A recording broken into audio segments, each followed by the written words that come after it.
Good afternoon. चलिए शुरू करते हैं। आज हम पढ़ने वाले हैं इंडियन लॉजिक। ठीक है। आज से पहले हमने जो पढ़ा सारा, वो क्या था सब कुछ। वो हम लॉजिकल रीजनिंग के कुछ इम्पॉर्टेंट ऐसे टॉपिक पढ़ रहे थे अभी तक जो इंडियन लॉजिक का पार्ट नहीं थे वो। ठीक है।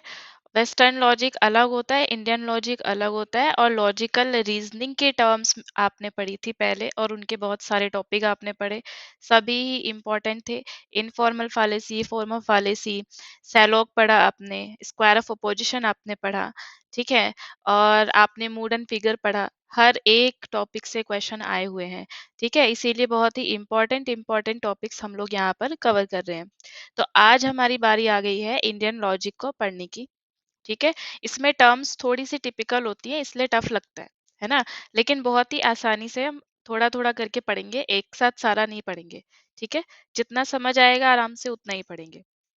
तो सबसे पहले, तो इंडियन लॉजिक होता क्या है ना।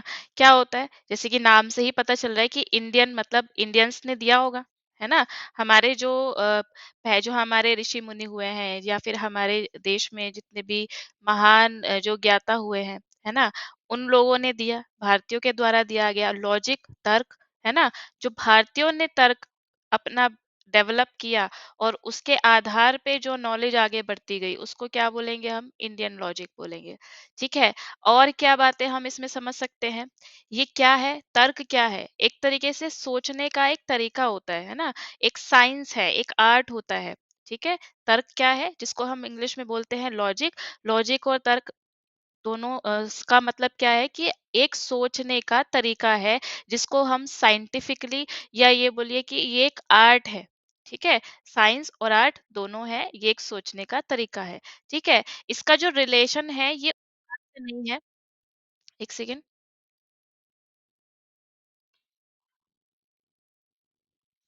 हाँ। तो क्या है कि इसका संबंध जो है ये उस वास्तविकता से नहीं है जो हम सोच रहे हैं, बल्कि इस बात से है कि जो हमारे सोचने का जो प्रोसेस है ना, जो ऑपरेशन है ना, हमारा सोचने का जो तरीका है, उससे रिलेटेड है। ठीक है। कि मतलब कोई घटना हो रही है तो उसके पीछे क्या रीजन हो सकता है, क्या तर्क हो सकता है। ठीक है। तो वो सारा एक जो नॉलेज का जो प्रोसेस है, नॉलेज गेन करने का, वो किस में हम पढ़ते हैं, इंडियन लॉजिक में। ठीक है। हमारे जो पहले के टाइम में जो हमारे ऋषि मुनि हुए, उन्होंने वो शास्त्रों में बिलीव करते थे। ठीक है। तो शास्त्र में क्या क्यों बिलीव करते थे, क्योंकि शास्त्रों में क्या है, हमारे उपदेश है, नियम है, जिसको हम मैनुअल भी बोल सकते हैं। ठीक है। जिसका साइंस से तो कोई रिलेशन नहीं है। ठीक है। लेकिन आप अब देखेंगे कि अब जो साइंस डेवलप हो रही है, या फिर हम जो भी साइंटिफिक रीजंस देखते हैं, आप कहीं ना कहीं फाइंड आउट करेंगे कि उन सब के पीछे कहीं ना कहीं वो सारी बातें मिलती हैं जो हमारे शास्त्रों में पहले से कह दी गई हैं।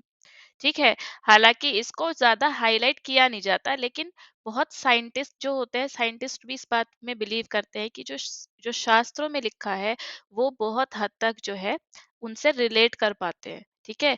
तो इस तरीके से क्या चलती है हमारा इंडियन लॉजिक का, हमारा बैकग्राउंड में आपको समझाने की कोशिश कर रही हूँ कि क्या है इंडियन लॉजिक, कैसे ये डेवलप हुआ, क्या इसका रोल है। ठीक है। अब हमारे शास्त्रों में कितने प्रकार की विद्या बताई गई हैं, 18 प्रकार की। ठीक है। जिसको हमारे जो हमारे संत हुए हैं, भारतीय संत हुए हैं, उन्होंने स्वीकार किया। ठीक है। जिसमें से जो न्याय है, जो कि हमारे टॉपिक का बहुत ही इम्पोर्टेंट पार्ट है ना। न्याय से रिलेटेड क्वेश्चन ही आते हैं, न्याय के अंदर ही हम अनुमान वगैरह पढ़ेंगे। ठीक है। तो उसको इन्होंने सबसे ज्यादा इम्पोर्टेंस दी है। यहाँ तक कि जो कौटिल्य हुए हमारे अर्थशास्त्र के लेखक, उन्होंने भी न्याय को बहुत ही ज्यादा तवज्जो दी, बहुत इंपॉर्टेंस दी। ठीक है। तो ये था आपका बैकग्राउंड कि हमारा इंडियन लॉजिक क्यों इतना इम्पोर्टेंट है, क्यों हमें इसको समझना जानना चाहिए। ठीक है। आपको टफ बस लगेगा इसकी टर्म्स की वजह से, कि जो इसमें टर्म्स आती है वो थोड़ी सी टिपिकल रहती है। ठीक है। तो बाकी है आसानी। इसके अंदर भी आप फालेसीज पढ़ेंगे, जिसको कि हम इंडियन लॉजिक में क्या बोलते हैं, हेत्वाभास बोलते हैं। ठीक है। तो शुरू कर लेते हैं, वेट करना। हाँ। तो हम सबसे पहले देखने वाले हैं कि इंट्रोडक्शन। इंट्रोडक्शन में मतलब क्या, जो मैंने आपको अभी अभी समझाया कि क्या है भारतीय दर्शन, क्या है, क्या जो हमारे ऋषि मुनि थे उनका हर एक बात के पीछे या उनके जो भी प्रवचन होते थे उनके पीछे एक जो एक कॉमन जो आप कारण देखेंगे क्या रहता था, कि मतलब मोक्ष की प्राप्ति करना, है ना, मोक्ष का मार्ग खोजना, एक ऐसे पथ पे चलना, एक ऐसे रास्ते पर चलना जिससे हम मोक्ष को प्राप्त हो कर सके। ठीक है। तो और दूसरा क्या है, मोक्ष को प्राप्त करने का मतलब क्या होता है, जन्म और पुनर्जन्म के चक्र से मुक्ति। ठीक है, कि ये जो जन्म और जन्म मृत्यु का जो चक्र चलता रहता है, इस चक्र से मुक्ति पा लेना ही क्या होता है, मोक्ष होता है। ठीक है। तो हर एक ने अपना अलग अलग तरीके का क्या है, एक अलग फिलॉसफी दी कि भाई कोई तो साइंस में बिलीव कर रहा है, कोई प्रकृति में बिलीव कर रहा है, कोई लॉजिक में बिलीव कर रहा है। ठीक है, तो हर किसी का अलग अलग तरीका था, लेकिन सबके इतने सभी लोगों के बीच में जो एक कॉमन बात थी, वो कॉमन बात क्या थी, कॉमन बात यही थी कि मोक्ष की प्राप्ति, है ना, जन्म और मृत्यु के जो चक्र है इससे मुक्ति पा लेना, ये एक उनके बीच में एक सिमिलर क्वालिटी थी, कि जिस पर सभी ने बल दिया। तरीका सबका अलग अलग हो सकता है ना, रास्ता अलग हो सकता है, लेकिन जो टारगेट था वो एक ही था। ठीक है। उसके बाद हम देखते हैं कि अब हम देखते हैं कि दो तरीके की विचारधारा हम अपने देश में देखते हैं, कि एक तो आस्तिक और दूसरी क्या, नास्तिक। आस्तिक कौन है, जो वेदों में बिलीव करते थे। ठीक है। और नास्तिक कौन, जो वेदों में बिलीव नहीं करते थे, उन्होंने वेदों को पूरी तरह से नकार दिया। ठीक है। तो हम इन दोनों फिलोसफीज में देखेंगे कि आस्तिक में कौन कौन आते हैं, नास्तिक में कौन कौन आते हैं।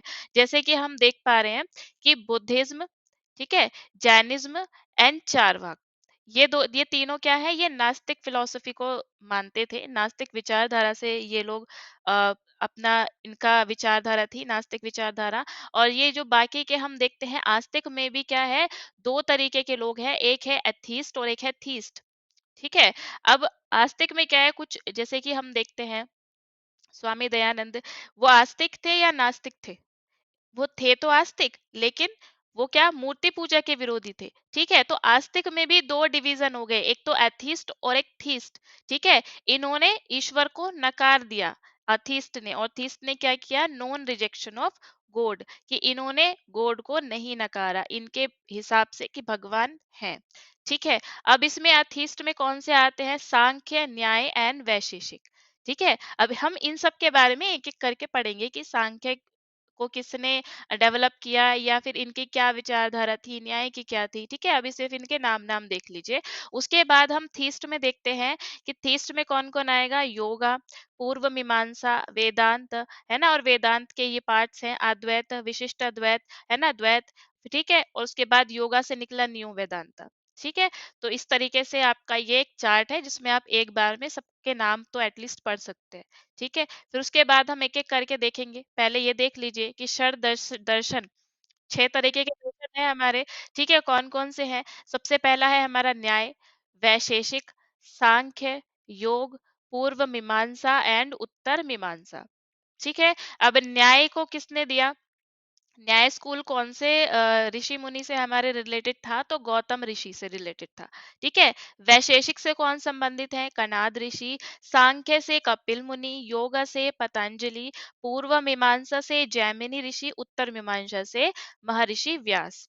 ठीक है। ये इनका बिगिनिंग दिया है कि सबसे पुराने कौन कौन से हैं, ये तीनों क्या है, 6th सेंचुरी के हैं, न्याय, वैशेषिक और सांख्य 6th सेंचुरी के हैं, है ना, बीसी, 6th सेंचुरी बीसी। फिर उसके बाद योगा 2nd सेंचुरी बीसी, पूर्व मीमांसा 4th सेंचुरी बीसी, उत्तर मीमांसा ये भी 4th सेंचुरी बीसी। फिर इनकी पुस्तकें भी पूछ ली जाती हैं बहुत बार आपके पेपर 1 में ही। ठीक है।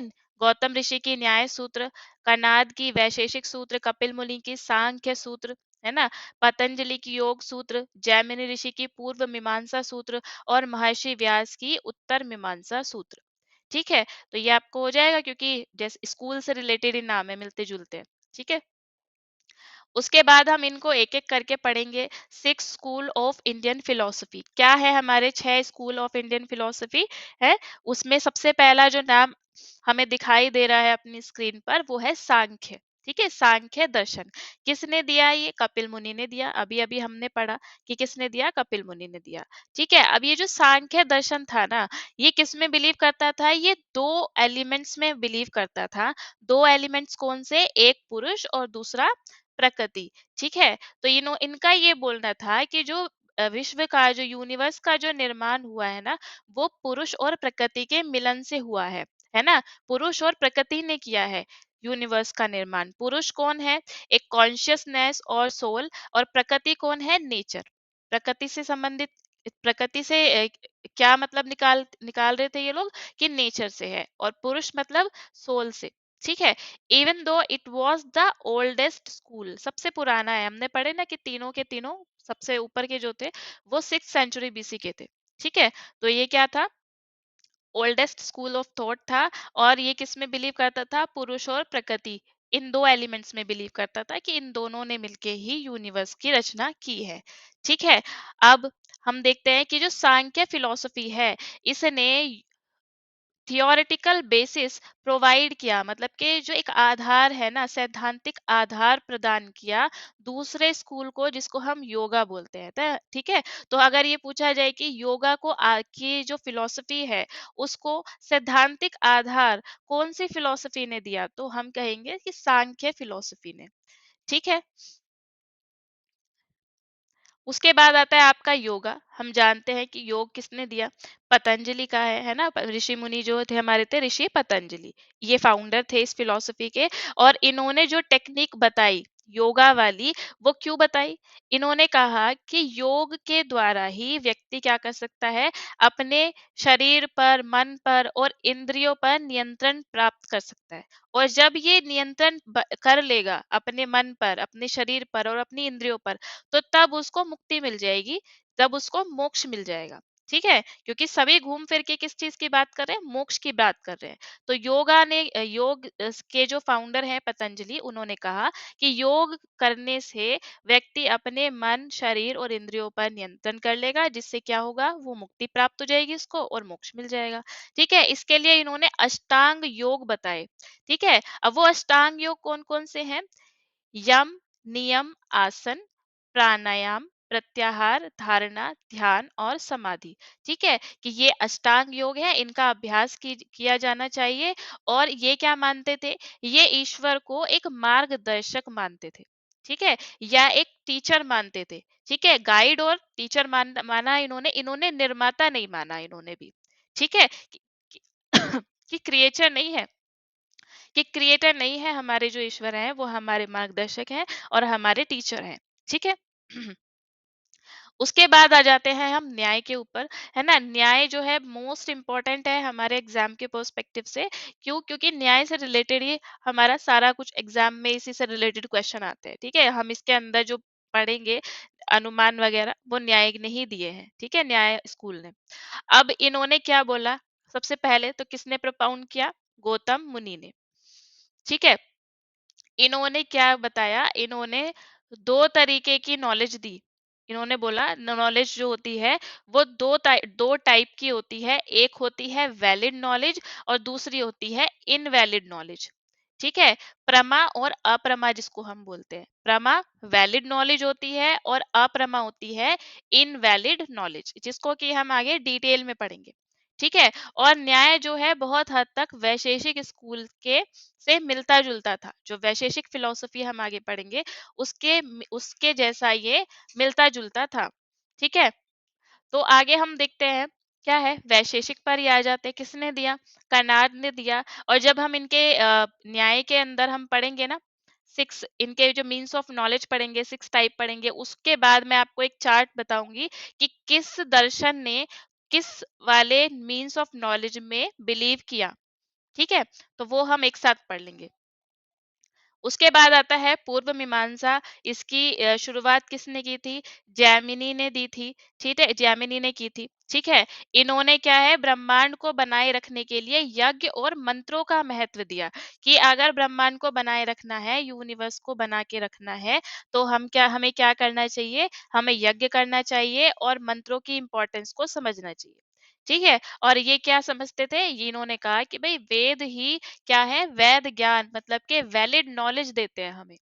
ठीक है। अब इस तरीके से इन्होंने क्या किया कि सब कुछ अगर वेदों को मान लिया, इससे क्या हम देख पा रहे हैं कि वेदों की सर्वोच्चता बता दी इन्होंने, कि वेद क्या है, वो सर्वोच्च सत्ता है, उसके ऊपर कोई भी नहीं है।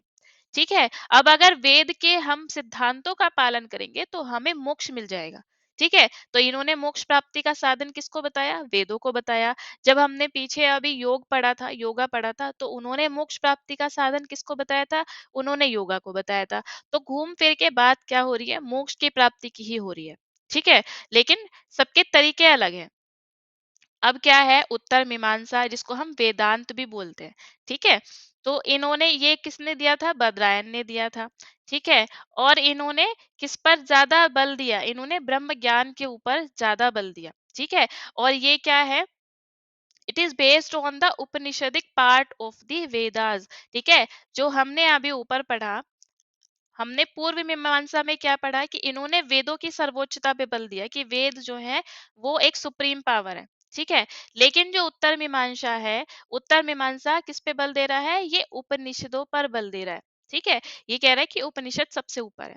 अब इन्होंने ये जो उत्तर मीमांसा है ये 6 पार्ट में डिवाइड हो गई। और कौन कौन से हम देखते हैं, अद्वैत आदि शंकरा का, है ना, विशिष्टाद्वैतवाद ये किसका, रामानुज का, द्वैत किसका था, माधवाचार्य का, द्वैताद्वैत किसका था, निम्बार्क का, शुद्धाद्वैत वल्लभाचार्य का, और अचिंत्य अभेदा अभेदा किसका था, चैतन्य महाप्रभु का। तो ये नाम तो बहुत जरूरी है आपको याद रखने, क्योंकि पेपर 1 में तो इसी से रिलेटेड भी आ सकता है, पेपर 2 में थोड़ा डेप्थ में पूछता है, लेकिन इससे भी आ जाता है। ठीक है। तो आपको ये बात समझ में आ गई होगी।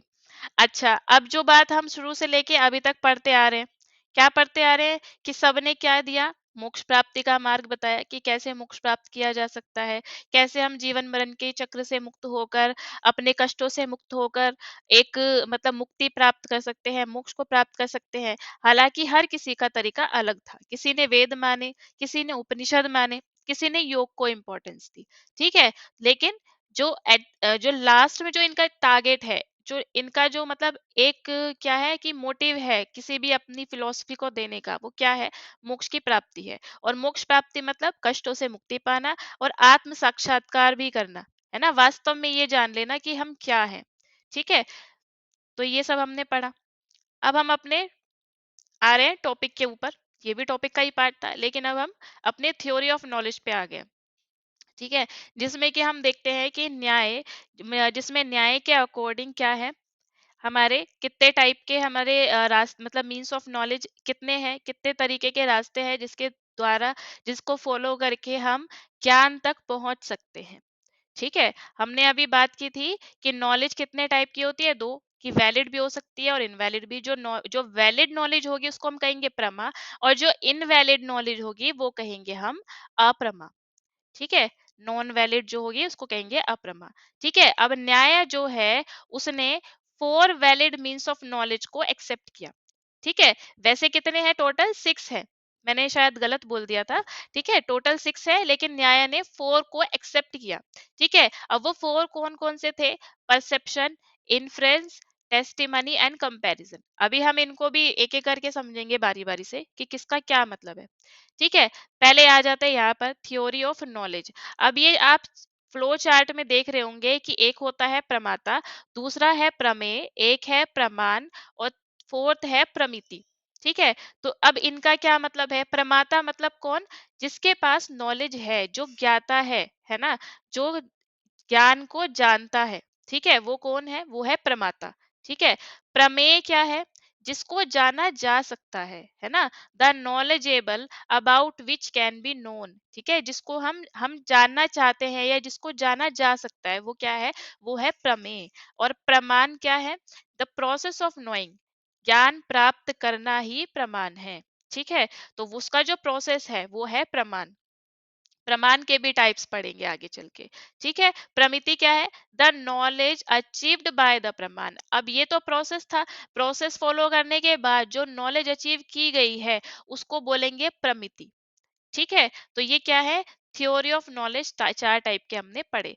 उसके बाद हम आ जाते हैं अपने न्याय फिलोसफी पे कि इन्होंने क्या किया, 6 अपने क्या दिए, सोर्स ऑफ नॉलेज दिए, जिसमें से 4 क्या थे, वैलिड थे और 2 क्या थे, इनवैलिड थे। ठीक है, 4 वैलिड कौन से थे, परसेप्शन, इन्फ्रेंस, कंपल्सन, है ना, वर्बल टेस्टिमनी। ठीक है, और इनवैलिड कौन से थे, अनुपलब्धि और अर्थपत्ति। ठीक, जिसको कि हम परसेप्शन को बोलते हैं प्रत्यक्ष, ठीक है, इन्फ्रेंस को बोलते हैं हम अनुमान, कंपैरिजन को बोलते हैं, ये स्पेलिंग यहाँ पे गलत लिखी गई है, कंपैरिजन है ये, कंपैरिजन को बोलते हैं उपमान, कंपैरिजन मतलब तुलना करना, है ना, वर्बल टेस्टिमनी मतलब शब्द। अब ये शब्द लिखित रूप में भी हो सकते हैं, अपने आपके बोले गए शब्दों के रूप में भी हो सकते हैं। ठीक है, फिर उसके बाद आप देखते हैं, अब अनुपलब्धि को क्या बोलते हैं, अनुपलब्धि को क्या बोलते हैं, इसका इंग्लिश वर्जन में देख के बताती हूँ। ठीक है, और अर्थपत्ति को बोलते हैं पोस्टुलेशन। ठीक है, अर्थपत्ति को बोलते हैं पोस्टुलेशन। ठीक है, अब उसके बाद हम ये छोड़ देना, अभी ये इसका पार्ट है अर्थपत्ति का। ठीक है, अब हम देखते हैं प्रमाण कितने हुए हमारे, प्रमाण टोटल हमारे हुए हैं 6। प्रमाण का मतलब क्या है, मीन्स ऑफ नॉलेज, जहां where knowledge is being received, है ना, हमने ऊपर पढ़ा था प्रमाण क्या था, द प्रोसेस ऑफ नोइंग, जानने का जो एक प्रक्रिया है, जानने की जो प्रक्रिया है वो क्या है, प्रमाण है। और इन्होंने 6 प्रमाण, 6 टाइप अपने दिए, जो कि हम यहाँ पे देख पा रहे हैं कि एक था अनुमान जिसको इन्फ्रेंस कहा गया, उपमान को कंपैरिजन, अर्थपत्ति को पोस्टुलेशन, अनुपलब्धि को नोन अप्रेहेंशन। ठीक है, ये मिस हो गया था ऊपर। ठीक है, शब्द को क्या कहा गया, वर्बल टेस्टिमनी, और प्रत्यक्ष क्या है, परसेप्शन। तो आपको ये हिंदी और इंग्लिश दोनों याद रखनी है इनकी। ठीक है, अब ये प्रमाण जो है ये संस्कृत शब्द प्रमा से मिलकर बना है। हमने प्रमा और अप्रमा देखा था ऊपर, प्रमा क्या थी, वैलिड नॉलेज थी, और अप्रमा क्या थी, इनवैलिड नॉलेज थी। ठीक है, तो ये वैलिड नॉलेज के टाइप हैं 6। ठीक है, प्रमाण के। अब है theory of knowledge from which we are learning knowledge. ठीक है, अब ये सब, ये जो 6 टाइप है, ये किस बात के टाइप, किसका प्रोसेस है, क्या प्रोसेस है ये, कि हम ज्ञान प्राप्त करने का जो हमारा प्रोसेस है, जिसको हम प्रमाण बोल रहे हैं, उसके अंदर ये 6 स्टेप आ रहे हैं एक तरीके से। ठीक है, अब आगे बढ़ लेते हैं। अच्छा, अब यहीं पर ही देख लेते हैं कि जो हमने स्कूल्स पढ़े ऊपर, है ना, इंडियन स्कूल्स ऑफ फिलोसफी, वो कौन सा स्कूल कौन से वाले स्टेप को मान रहा है, किसको वो क्या कर रहा है, अपने जो अपने अपने जो उनके धारणा है उसमें किसने समाहित किया है इनको और किसने नहीं किया है। ठीक है, जैसे कि हम जब पढ़ते हैं पोस्टुलेशन, ठीक है, पोस्टुलेशन, तो ये किसने माना, सबसे पहले पोस्टुलेशन ऐसा है, सॉरी मैं बोल रही थी कहाँ गया, परसेप्शन, गलती से निकल गया पोस्टुलेशन। परसेप्शन के बारे में बात कर रहे थे। परसेप्शन एक ऐसा मतलब आप कह सकते हो कि एक ऐसा टर्म आप बोल सकते हो कि जिसको हर किसी ने बिलीव किया, मतलब कि चारवाक ने भी, बुद्धिज्म ने भी, वैशेषिक ने भी, जैन ने भी, सांख्य ने भी, है ना, मीमांसा, द्वैत, अद्वैत, जितना भी है ना, हर किसी ने परसेप्शन को मान्यता दी है, जिसको कि हम प्रत्यक्ष बोलते हैं। ठीक है, तो किस किस ने माना इसको, हम बोल देंगे सभी ने, ऑल। ठीक है, उसके बाद हम देखते हैं हमारा क्या आ गया, अनुमान। ठीक है, अनुमान को क्या बोल रहे हैं हम, इन्फ्रेंस। तो इन्फ्रेंस को किस किस ने वैल्यू की है, बुद्धिज्म ने। ठीक है, फर्स्ट अल्फाबेट लिख दूंगी, वैशेषिक ने भी माना है, जैनिज्म ने भी माना है ना, सांख्य ने भी माना है। ठीक है, मीमांसा ने भी माना है, द्वैत और अद्वैत ने भी। तो मतलब किसने नहीं माना, सिर्फ एक चारवाक ने नहीं माना। अगर मैं यहाँ सी लिख दूं और कट कर दूं तो मतलब चारवाक ने नहीं माना। ठीक है, अब हम देखते हैं अपना उपमान, कंपैरिजन। ठीक है, तो कंपैरिजन को किस किस ने माना है, कंपैरिजन को मीमांसा ने भी माना है, अद्वैतवाद ने भी माना है ना, वेदांत ने भी माना है, और न्याय ने भी माना है। ठीक है, एक और बार समझा दूंगी मैं अभी आपको इसको इसकी टेबल बना के। ठीक है, तब तक के आप ऐसे समझिए। फिर उसके बाद हम बात कर रहे हैं अर्थपत्ति की। ठीक है, तो अर्थपत्ति को सिर्फ 3 ने माना है। ठीक है, जिसको कि हम बोल रहे हैं पोस्टुलेशन, मीमांसा ने माना, ठीक है, अद्वैत ने माना, वेदांता ने माना। ठीक है, तो ये हो गया अर्थपत्ति का। नॉन एप्रीहेंशन मतलब के अनुपलब्धि को सिर्फ 3 नहीं माना है, मीमांसा, अद्वैत और वेदांत। इसकी ट्रिक भी बताऊंगी अभी कि अद्वैत वेदांत और मीमांसा। ठीक है, ये तीन ऐसे हैं, इन तीनों ने छह के छह माने। ठीक है, मैं यहाँ पे लिख देती हूँ। ठीक है, शॉर्ट में लिखूंगी एक एक अल्फाबेट, आप अपनी नोटबुक में लिख लेना। ठीक है, मीमांसा, अद्वैत एंड वेदांता। क्या लिखा मैंने? M for Mimamsa, A for Advaita, V for Vedanta. इन तीनों ने क्या किया? इन तीनों ने ऑल सिक्स माने। ठीक है, सबको वैल्यू की है, सबको इन्होंने माना है कि भाई सब में बिलीव कर रहे हैं, ये छह के छह जो स्टेप बताए गए हैं। उसके बाद हम देखते हैं कि जो चारवाक है, C4 हम देख रहे हैं चारवाक। चारवाक ने क्या किया? चारवाक ने सिर्फ परसेप्शन को माना। परसेप्शन मतलब प्रत्यक्ष। ठीक है, परसेप्शन। ठीक है, ठीक से लिख लेना आप। ठीक, तो परसेप्शन को माना, और परसेप्शन ऐसा है जिसको हर किसी ने माना है। ठीक है, तो ये सब में आएगा परसेप्शन। ठीक, चारवाक हो गया। उसके बाद हम देख रहे हैं बुद्धिज्म एंड वैशेषिक। तो इन दोनों का सेम है, बी प्लस वी लिख दूं मैं, B for Buddhism, V for Vaisheshika. इन्होंने सिर्फ दो को माना है। ठीक है, दो कौन है? एक परसेप्शन, जिसको कि हमने भी अभी पढ़ा कि ये सबने माना है परसेप्शन को, प्लस दूसरा कौन सा है? इन्फ्रेंस। ठीक है, इन्फ्रेंस, ये आप लिख लेंगे। इन्फ्रेंस मतलब अनुमान। ठीक है, तो इन्होंने किस किस को माना? परसेप्शन को और इन्फ्रेंस। ठीक है, प्रत्यक्ष को और अनुमान को इन्होंने, बुद्ध और वैशेषिक ने इन दोनों को माना है। ठीक है, अब उसके बाद हम आगे बढ़ लेते हैं कि जैन और सांख्य। ये देखो, बुद्ध और वैशेषिक ने दोनों का कॉमन है, इसी तरीके से जैन और सांख्य का भी कॉमन है। यहाँ पे लिख देती हूँ, जे फॉर जैन और एस फॉर सांख्या। इन्होंने किसको माना है? पी और आई तो है ही इनका, मतलब परसेप्शन और इन्फ्रेंस तो है ही। P for perception, I for inference. ठीक है, और एक और क्या मान लिया इन्होंने? इन्होंने मान लिया शब्द को। ठीक है, जिसको कि वर्बल टेस्टिमोनी हम बोलते हैं, जिसको हम वर्ड भी बोल सकते हैं। ठीक है, शब्द को हम वर्ड भी बोल सकते हैं। ठीक है, इस तरीके से आप लिख लेंगे कि किसने कौन कौन से माने, क्योंकि पूछा जाता है। कोई पर्टिकुलर आपको नाम दे देंगे कि बताओ जो है वैशेषिक ने कौन कौन से माने हैं। ठीक है, जैन ने कौन कौन से को एक्सेप्ट किया है। ठीक है, मीमांसा ने किस किस को एक्सेप्ट किया है। तो इस तरीके से आपको ये चार्ट बनाना रहेगा। ठीक है, तो हमने पढ़ लिया, सारे पढ़ लिए, मीमांसा, अद्वैत और वेदांत, इन्होंने तो ऑल सिक्स माने हैं। ठीक है, चारवाक ने केवल परसेप्शन को माना है। बुद्धिज्म और वैशेषिक ने परसेप्शन और इन्फ्रेंस को माना है।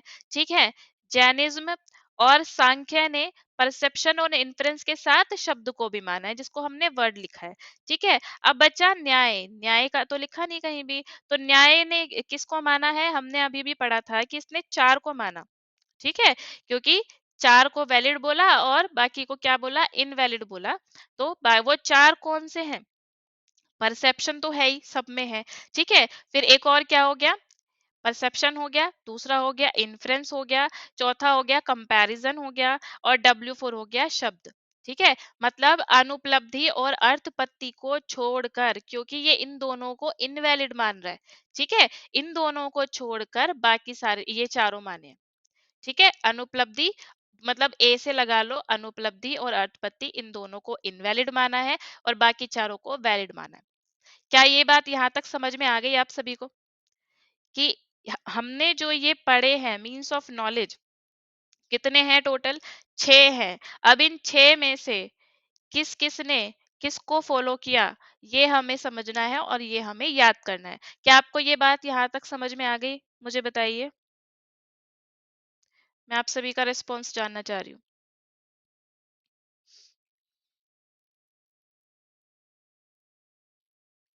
हम्म, ओके, कमेंट में बताइए। ठीक है, अब हम एक एक करके, अब हमने यहाँ पर ये जो छह के छह पढ़े ना, द सिक्स प्रमाण की, प्रमाण की जो टाइप है, छह तरीके के हैं। इन छह के छह के बारे में एक एक करके पढ़ेंगे कि अनुमान क्या है, उपमान क्या है, अर्थपत्ति क्या है, अनुपलब्धि क्या है, शब्द क्या है, और प्रत्यक्ष क्या है। ठीक है, बहुत हद तक तो नाम से ही पता चल जा रहा है अनुमान क्या है। उपमान क्या है? कंपैरिजन, मतलब जब आप तुलना करेंगे। ठीक है। अर्थपत्ति क्या है? पोस्टुलेशन, मतलब कि जब आप चीजों को एनालाइज करके कुछ तो अवधारणा बना लेंगे। ठीक है। अनुपलब्धि, जब अनुपलब्धि मतलब जब किसी चीज का मिस होना आप अनुभव करेंगे। ठीक है। अनुपलब्ध होगा, शब्द देखेंगे, परसेप्शन देखेंगे, एक एक करके देखेंगे इन सबको। ठीक है। तो हमारे सामने सबसे पहले है प्रत्यक्ष। ठीक है। अब कहते हैं ना कि प्रत्यक्ष को प्रमाण की क्या आवश्यकता है, तो प्रत्यक्ष क्या है? प्रत्यक्ष क्या है? एक तरीके से जो हम देख पा रहे हैं या फिर जो हम अनुभव कर पा रहे हैं, वो क्या है? वो प्रत्यक्ष है। ठीक है। अब ये कितने टाइप का होता है? दो तरीके का होता है। एक होता है हमारा डेटर्मिनेट और दूसरा होता है हमारा इनडेटर्मिनेट। ठीक है। अब इनडेटर्मिनेट को हम क्या बोलते हैं? निर्विकल्प। ठीक है। यहाँ पे लिखा है निर्विकल्प। आप जब इसको पढ़ लेंगे ना तो सारा कुछ लिखा हुआ है। ठीक है। ठीक है। इनडेटर्मिनेट को बोलेंगे हम निर्विकल्प और डेटर्मिनेट को बोलेंगे हम सविकल्प, यहाँ लिखा है। ठीक है। तो ये दो टाइप के आप पढ़ लेंगे। अब इसमें भी सविकल्प में भी दो तरीके के होते हैं। ठीक है। सविकल्प भी दो तरीके के होंगे। एक क्या होगा आपका? ऑर्डिनरी। ठीक है। O for ordinary. और दूसरा क्या होगा आपका? Extraordinary. ठीक है। ऑर्डिनरी मतलब इसको, ऑर्डिनरी को क्या बोलेंगे? लौकिक। ठीक है। और एक्स्ट्रा ऑर्डिनरी को क्या बोलेंगे? अलौकिक। ठीक है। सब लिखा हुआ है इसलिए टेंशन मत लेना। यहाँ पे लिखा है ये लौकिक, ऑर्डिनरी और अलौकिक है, एक्स्ट्रा ऑर्डिनरी। ठीक है। अब ऑर्डिनरी के भी दो भाग हैं। दो भाग कौन से हैं? एक है इंटरनल और दूसरा है आपका एक्सटर्नल। ठीक है। इंटरनल में कौन सा आता है और एक्सटर्नल में कौन सा आता है? एक्सटर्नल में जो आता है आपका फाइव सेंसेस आते हैं। ठीक है। फाइव सेंसेस मतलब आप देख सकते हैं, सुन सकते हैं, बोल सकते हैं, टेस्ट कर सकते हैं, अनुभव कर सकते हैं। ये क्या होता है? ये पांच आपके सेंस हैं। ठीक है। इंटरनल क्या होता है? सिक्स्थ सेंस बोलता है ना कभी कभी कोई कि मेरी सिक्स्थ सेंस ये बोल रही है कि ऐसा होने वाला है, ऐसा वैसा कुछ। ठीक है। तो ये सिक्स्थ सेंस क्या है आपकी? इंटरनल। ठीक है। जो कि किसका पार्ट हम पढ़ रहे हैं? ऑर्डिनरी का। और ऑर्डिनरी किसका पार्ट है? डिटर्मिनेट का, जिसको कि हम सविकल्प बोल रहे हैं। ठीक है। एक्स्ट्रा ऑर्डिनरी में क्या पढ़ेंगे हम? एक्स्ट्रा ऑर्डिनरी के हैं तीन पार्ट। ठीक है। एक है हमारा सामान्य लक्षण, एस फोर सामान्य लक्षण। ठीक है। फिर है ज्ञान लक्षण, जिसको कि हिंदी में जे से लिखा जाता है। ठीक है। पर हम ज्ञान लक्षण बोलते हैं उसको। ठीक है। थर्ड है आपका योगज। ठीक है। Y for Yogaja. सब आपका यहाँ पे मेंशन है। ठीक है। यहाँ पे ये रहा। ठीक है। क्या इतनी बात आप सभी को समझ में आ गई कि प्रत्यक्ष क्या है और प्रत्यक्ष के हम टाइप पढ़ रहे हैं? एक एक करके सब समझेंगे कि क्या है। ठीक है। लेकिन क्या यहाँ तक सबको समझ में आ गया है? क्योंकि जैसे जैसे आप आगे बढ़ेंगे ना तो ये हिंदी वाली जो टर्म्स है सब मिक्स ना हो जाए, इसीलिए मैं आपसे पूछ रही हूँ कि क्या आपको समझ आ रहा है सभी को? बताइए जल्दी।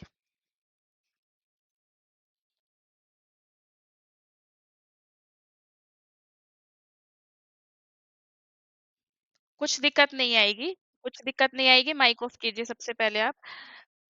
मैं ये बोलना चाह रही हूँ कि मैंने आपसे कहा कि आप हिंदी के टर्म्स भी पढ़ेंगे और इंग्लिश के भी पढ़ेंगे।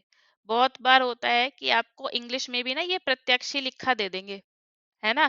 हालांकि आता तो दोनों है लेकिन कुछ नहीं पता कि परसेप्शन आएगा या नहीं आएगा। तो इंग्लिश वालों के लिए भी समस्या और हिंदी वालों के लिए भी हो सकता है प्रत्यक्ष ना दे, परसेप्शन ही दे दे बस। ठीक है। तो आपको तैयार रहना चाहिए, इसीलिए मैं बोलती हूँ कि जो टर्म्स होती है ना एटलीस्ट वो तो आप दोनों लैंग्वेज में ही पढ़ के जाओ। ठीक है। तो कंफ्यूजन नहीं होगी। और ट्रिक तो आप बना ही सकते हो किसी भी तरीके से। जब ये जैसे कि ये जो मैंने आपको एक इमेज यहाँ पे दी है, एक क्वेश्चन तो इसी में से बन जाता है कि कौन से स्कूल ने कौन से प्रमाण को मान्यता दी है, किसको वैल्यू की है, कौन सा माना है। तो आपको ये तो जरूर याद करना है, आप इसको छोड़ नहीं सकते। ठीक है। कि बुद्धिज्म ने किसको माना है, जैनिज्म ने किसको माना है, चारवाक ने किसको माना है। ठीक है। तो इसको अपने हिसाब से ट्रिक बना के आप इसको याद कर सकते हैं। ठीक है। हाँ। ओके। तो हम पढ़ रहे थे प्रत्यक्ष। ठीक। प्रत्यक्ष क्या है? किसने दिया, कि कौन बोल रहा है कि अब ये न्याय, न्याय के अकॉर्डिंग है, न्याय किसने दिया? गौतम ने।